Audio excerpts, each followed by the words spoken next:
Hello everyone, welcome to my channel ID Guru. Today we are going to speak about assessments. So usually you must be associating the term assessments with exams or in between questions or some sort of an evaluation. So in the electronic world, the term assessment is used for multiple purposes. So, as I said, there are types of assessments in the electronic world, that is, in the world of e learning. So, as an ID, when you say the word assessment, you will have three types of goals. First is that you would want to use it for a diagnostic purpose. So, it is a diagnostic assessment. Basically, what you want to understand is the person's level of knowledge. That is, if you want to create any type of a module, you should know where your learner stands. For example, if you're going to teach them anything about science, that is any advanced topic of science, you should make sure that their basics are cleared first. If you don't know where they stand, how will you choose your examples? Or how will you decide how to phrase the language? If you want to give them reference to previous topics or previous ideas that were covered, how will you know what to say? That is why using a diagnostic assessment becomes very crucial. So you would want to identify the person's level of knowledge or skills before you start anything, that is scripting your e-learning module or even as a teacher or facilitator before you start planning your lesson or even speaking in class. You would want to know where your students stand. So this is the most first type of assessment which you will carry out. Next is formative assessment. That is when you are teaching something or when you are having a course. That is you have number of modules which your students or your learners are going to take. But you want to take a check in between that are they even learning? That is you want to monitor the progress of knowledge acquisition. That is are your students learning the way you imagined they would? So, formative assessment, try and imagine that time in class where your teachers would ask questions in between suddenly. So, the reason for asking questions was the same purpose. They wanted to see whether you are understanding till here. If you have not understood till here only, then there's no point in speaking further. So, similarly, in the electronic world, when students are learning from e learning modules at their own pace, it is important to understand whether they are gathering the knowledge till wherever you have covered till now. For example, in a course, if you have 10 modules, then after every 3 modules, you would want to have a quick knowledge check. Now, these are not graded. We will speak about how to phrase these, whether you should give marks or not. What do you do with these? First, let us understand the terminology correctly. After that, we'll go into details. The last one is the summative assessment, which all of us are familiar with. So, this is like your exam. Or at the end of a course or at the end of a module, you will be given with a bunch of questions. That is, you want to measure the level of skill or knowledge whether the student has achieved at the end of a learning period or training. That is, after they have finished studying everything, you would want to check whether they have understood the complete lesson. Now, you're not taking an in between check. It is like saying you want to dip the thermometer and check the level of the water before you put any food in for boiling. So, it is the analogy of a cook. So, when you check the temperature of the water in between, that is formative assessment. Whether you want to see that the water is salty or it is hard water or it is your soft water, that is your regular water, your tap water, that is diagnostic assessment. And finally, when you see bubbles appearing in the water, you know it is ready. So now you can put in your potatoes or your other vegetables for the cook to get the food to get cooked. Sorry. So that is summative assessment. In the end, when you are sure that all the topic has been covered, then you present them now with a bunch of questions which they have to answer and they will be graded for this. So when to use what? So like I said, formative assessments are conducted throughout the learning process.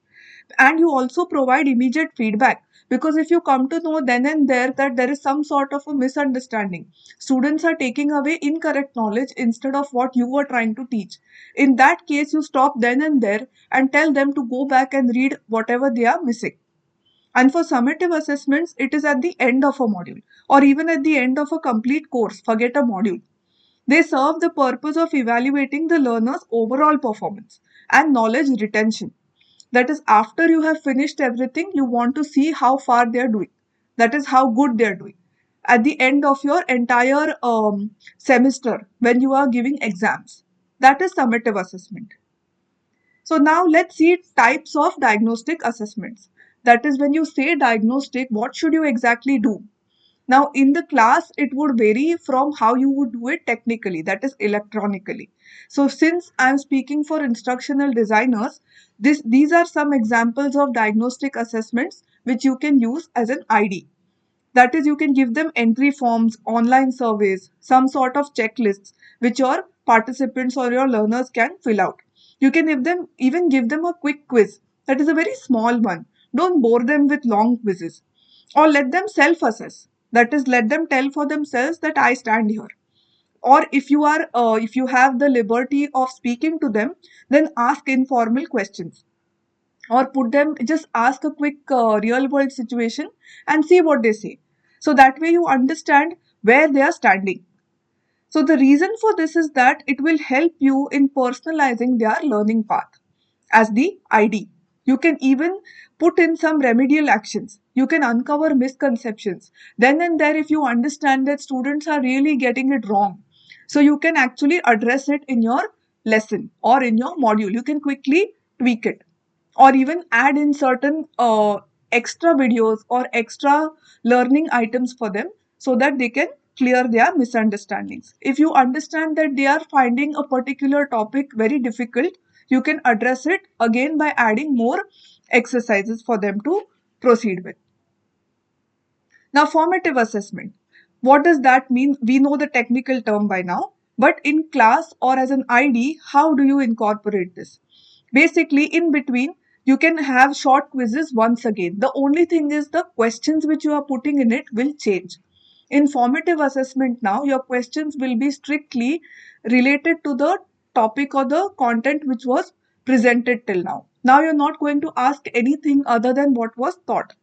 You can have open ended questions also, or ask them to create concept maps, very quick ones. And if you have the students in front of you, then have an in class discussion or some sort of a peer assessment.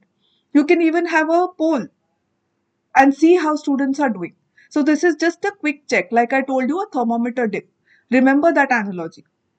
Now, formative assessment actually increases student engagement, because when students understand that nobody is sitting here to evaluate them, they are just there to help you, then they give more attention to what the teacher or the facilitator is speaking. Or when you're in front of the computer, then they are much more receptive. It clears their expectations and it gives them some data driven instruction. That is, they understand what are they doing and where should they be doing actually, where should they reach. So they will work accordingly. Now, examples of summative assessment, we are quite familiar, but let's go through them once again. That is, tests at the end of a term. You can even have major projects. You can give them detailed papers or have a collection of students' work over a period of time. You can even have spoken summaries of a learning material, tell them to speak it up, or have national exams to evaluate their overall performance. Now, summative assessments basically help to understand the cumulative learning which is occurring over a period of time. It is very formal, it is very graded, and it is less frequent. Like I told you, formative assessment can happen very often because you want to take a temperature dip. But summative assessment is strictly at the end. It is there for assessing the learning outcome. You want to see where they are standing after they have finished learning everything. That is, you have finished teaching everything. Let's put it that way. So, basically, learning outcome evaluation. Try and remember it that way. When the water is boiling, only then will you add the vegetables. Otherwise, there is no point. So now let's take a look at quick strategies for e-learning assessment. That is pros and cons. We saw the meaning of the terms. We saw few examples and also why they are important. How will they help you? So now let's take samples of each of these types of assessments. I'll tell you whether they are formative, summative, or diagnostic even. And we'll take a quick check of the pro and con list for both. That is, will it help you or is it that not so good? So if you're going to use quizzes or questions, then they are the perfect go-to assessment type for formative assessment, because they can be used for a lot of training initiatives and especially for online training. So this is a very big pro because it's very popular. They are very easy and fast to create. You can give instant feedback then and there, and also you can scale them, make them, you can rapidly change them across industries. As I told you, IDs are very subject neutral people. So if your industry is going to keep changing, you can't keep writing questions again and again. So if you have quizzes and you have templates, it is very easy for you to switch. Or the con is that the biggest downside of quizzes is that they encourage guesswork instead of critical thinking. That is, higher order thinking skills can't be addressed here. Mostly, I mean, students will do guesswork unless they are that attentive, the perfect student that we have in mind. They can do guesswork. Also, you will have to give them more attempts. You can't have just one attempt because that is not advisable. Mostly, you will have to give them more than one because it is formative, remember. So the student can go ahead without fully understanding a concept. Cheating also becomes easier because once you have a one guess, you get it wrong, second guess, you get it wrong, third guess, you're obviously going to get it right. So cheating becomes a little bit easy.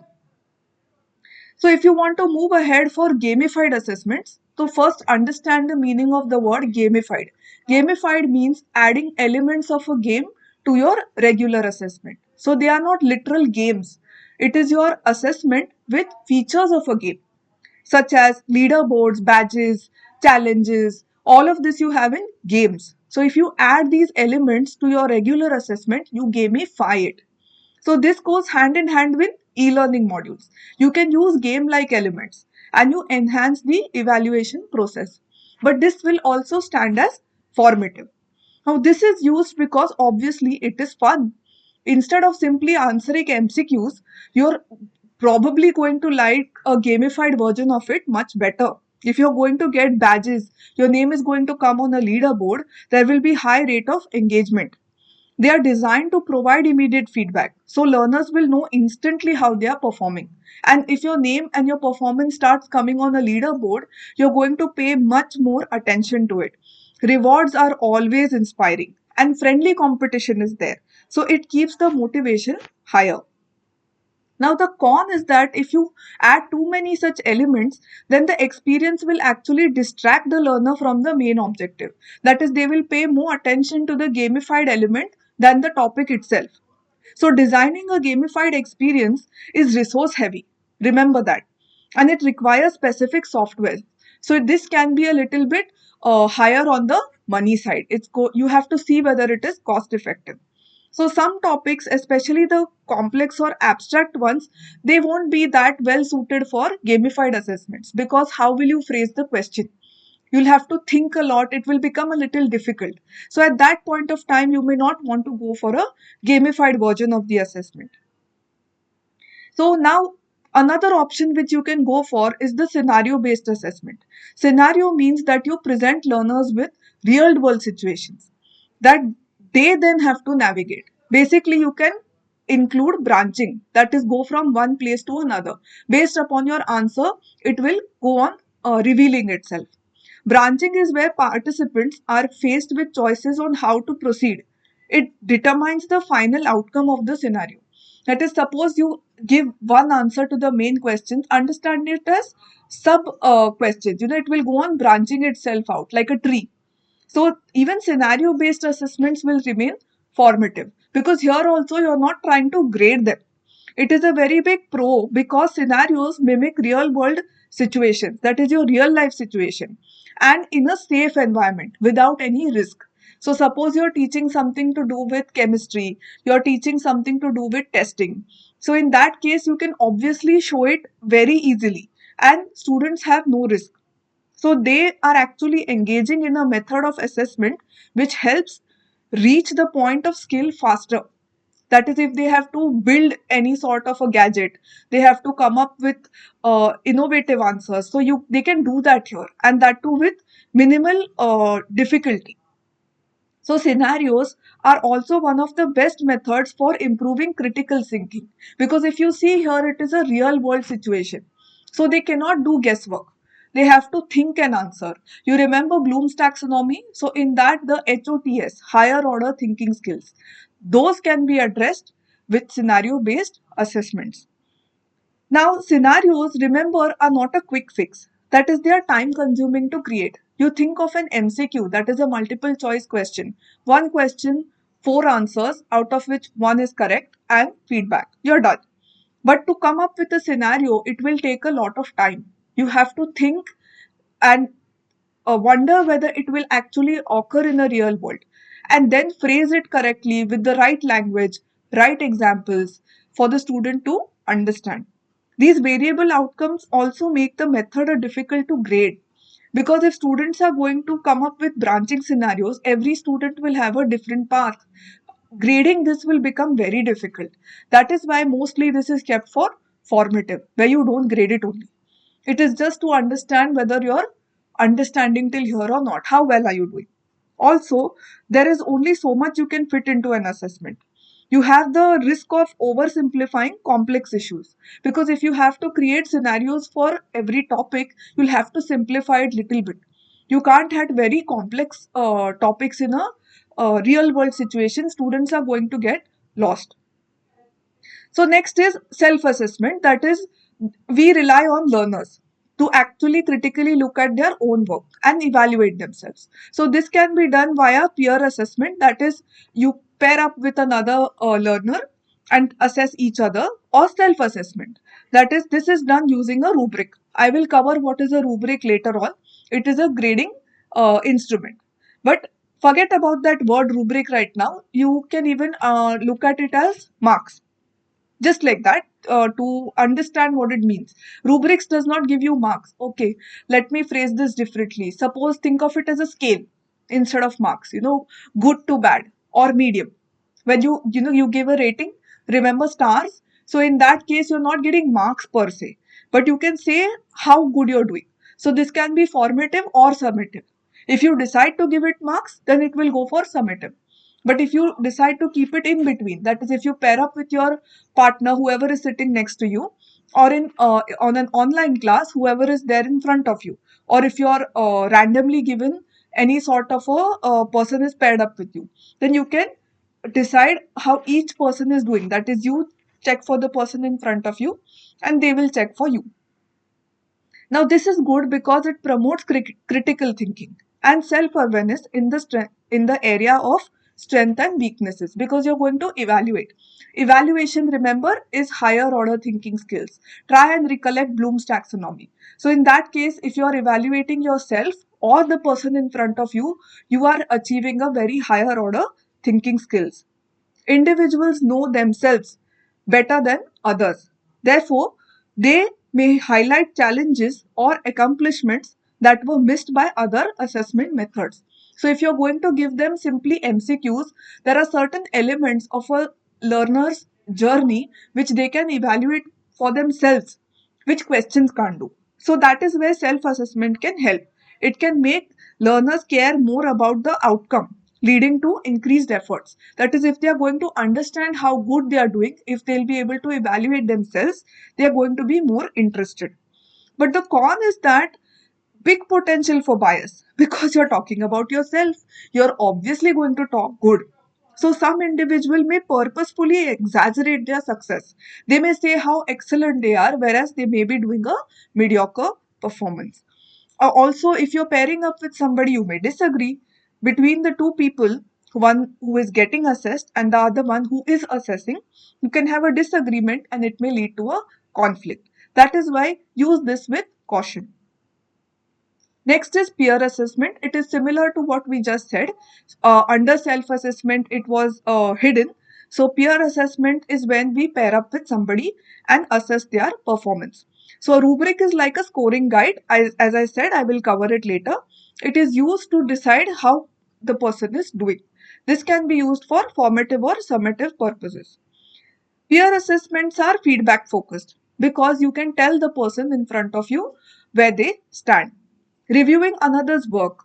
Actually, the process gives each participant a chance to reflect on their own performance as well as the person in front, and give feedback and tell them areas to improve.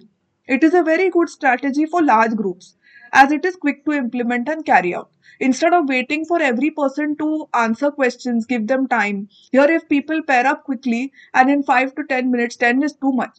Within 5 minutes, you're done. But the con is that again you're relying on other people's opinions. The quality of feedback it can vary because how a person speaks to you, how they evaluate you can't control it. And not all learners are comfortable giving or receiving feedback. So this, like self-assessment, should be used with caution. Now, formal style tests, your regular exams and tests.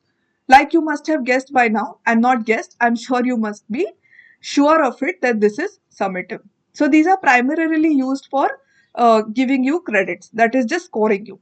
In a very formal situation, such as schools, colleges, or when you're getting graded for a course.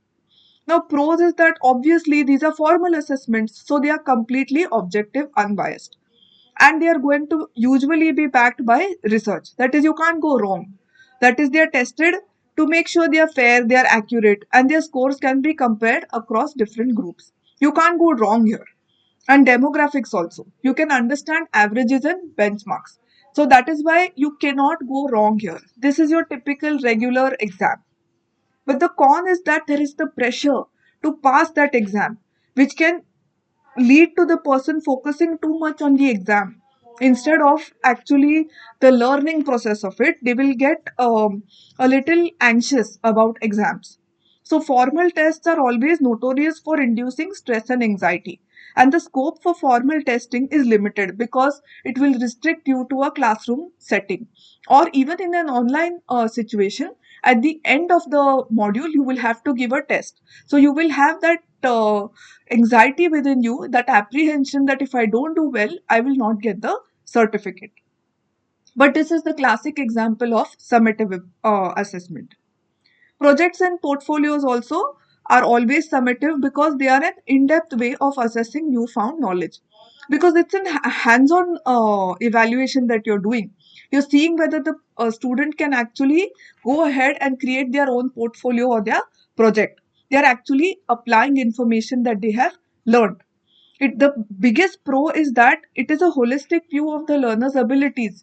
You're not only checking whether they have understood the topic, but in a project you're going to give them a real life situation also, so you're even checking their thinking skills.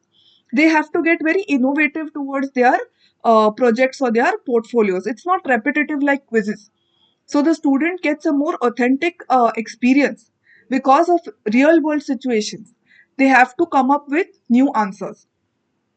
The con is that it is again time consuming. Projects can be resource intensive, which can raise actually logistical challenges, because if students have to go ahead and create their own project, it can lead to a lot of logistical issues. So that is why projects and portfolios can be used in places where you have time and resources. Next is practical demonstrations and presentations. Now, this is a good way where learners can show their ability of the skills that they have learned. This is also summative. So the pro is because it's a hands-on thing. You have a lot of enthusiasm to help students show whatever they have learned. It is the best assessment method for physical skills. So, for example, if you are in the field of catering, or in any type of designing, or say in fashion designing, in interior designing, or in the art of jewelry making, all of this is very hands on. So instead of giving them a question paper, if you directly tell them to create it and show, then wouldn't that be better? The students can showcase their competencies in a setting that reflects the real life situation. It is the best thing, best bet. That is why a practical demonstration would be the best summative evaluation for any type of topic that is hands on. That is, it is a physical skill. But at the same time, remember that it will be challenging to run a practical demonstration in a virtual environment, because students may not have that setup to carry out the task. If you're doing this in an e-learning situation, doing a hands-on demo will be difficult.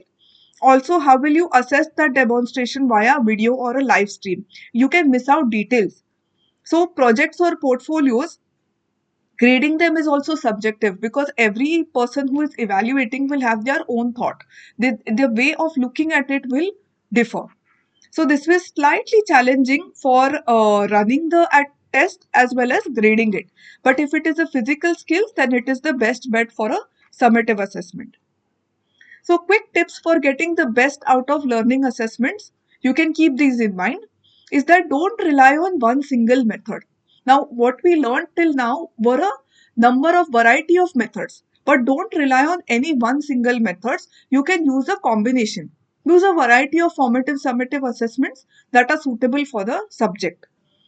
You show how the work will be graded. That is, if learners understand how they are going to be graded, then they will know what is expected of them and they can work accordingly.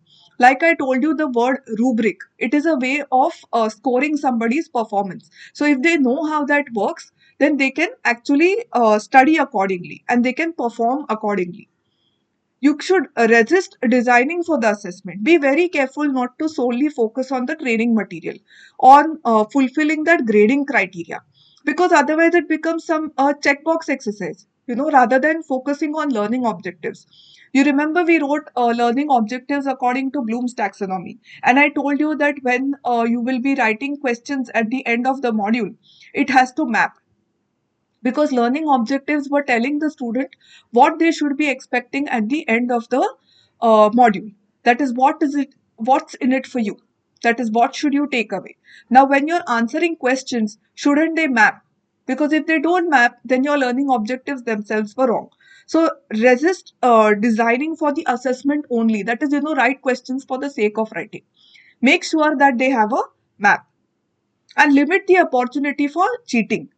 You have less oversight in that virtual environment. That is when everybody is online. So put safeguards in place to limit opportunities for cheating. Now, example of this is randomize that quiz question. Request personalized responses or use live presentations or demonstrations. If this happens, students cannot copy each other's work, or they cannot, like I told you previously, that is, if you have, say, three answers in an MCQ, if you get the first two wrong, the third is obviously right. And if everybody is having the same bunch of questions and two people finish it before, they can tell the others. So if you randomize the questions, everybody is going to get a different question. You can't tell them what to expect. So in that case, or if you have a personalized answer, that is, you have an open-ended question, in that case also, the answer will be personalized. They cannot simply listen to somebody and then tweak the answer accordingly. So limit the chance for cheating. And if they are live performing, obviously they can't cheat. Allow the space to practice. That is, anxiety and stress can seriously give it a, reduce, just ruin that entire beautiful journey of learning. So reduce it. If the learners want to take part in practice assessment or low stake quizzes, it's okay, let them do it. Or even before going for the actual final graded exam, ask them if they would like to do a dummy test first. So what happens is that they get a good feel of what to expect, and it will not be that stressful for them. So if they take a dummy test first, then they will feel much better.